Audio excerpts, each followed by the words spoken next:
स्वयं गृह मंत्री जी उसमें उपस्थित रहे। इससे पहले की सरकार का जो रवैया था कि छोटे छोटे विषय जो दिल्ली के लिए बड़ी बड़ी दिक्कत देने वाले थे, और जितनी बार भी भारत सरकार के द्वारा डिटेलिंग मांगी गई, कभी भी दिल्ली की तत्कालिक सरकार के द्वारा सहयोग नहीं किया गया।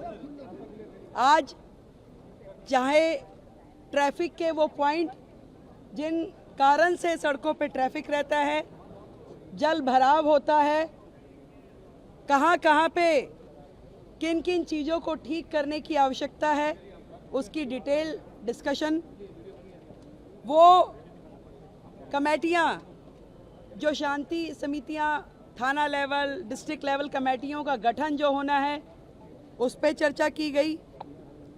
जो प्रोसिक्यूशन और कलेक्टर ऑफिस की कानून व्यवस्था में भूमिका होती है, उस पर चर्चाएं हुई। जे क्लस्टर में घोषणा पत्र में जो हमने घोषणा की, उसमें पुलिस आउटफिट बनाने पे चर्चा की गई। महिला सुरक्षा की दृष्टि से दिल्ली में उस पर भी प्राथमिक चर्चा हुई, और जल्द ही इस पे डिटेल्ड नीतियां बनाते हुए, काम करते हुए वो सारा विषय भी किया जाएगा। सीसीटीवी कोऑर्डिनेशन, उस विषय पे चर्चा हुई।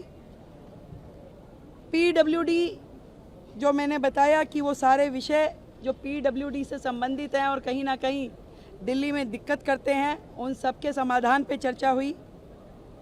और राष्ट्रीय सुरक्षा और अंतर्राष्ट्रीय गैंग जिस प्रकार से दिल्ली की सुरक्षा व्यवस्था को के लिए दिक्कत है, उन सारे विषयों पे भी बहुत ही डिटेल्ड चर्चा हुई। मैं इतना कह सकती हूँ कि एक डबल इंजन की सरकार जिस तरीके से काम कर रही है बाकी राज्यों में भी, अब से दिल्ली में भी डबल इंजन की सरकार का एक अलग चेहरा नज़र आएगा जनता को। और वो सारे विषय जो समन्वय के साथ में दिल्ली में समाधान होना चाहिए, उन विषयों का समाधान होगा। और 100% सुरक्षा दिल्ली वासियों को दी जाएगी।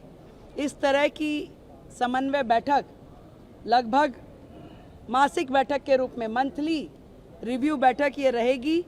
और हर प्रकार से, चाहे वो ट्रैफिक ईज प्रोग्राम हो, चाहे जल भराव के बिंदु हो, या प्रोसिक्यूशन इत्यादि के मामले हैं, इन सारे विषयों पे दिल्ली सरकार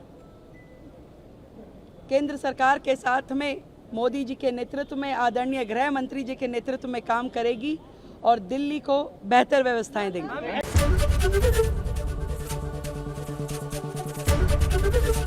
एबीपी गंगा, खबर आपकी, जुबान आपकी।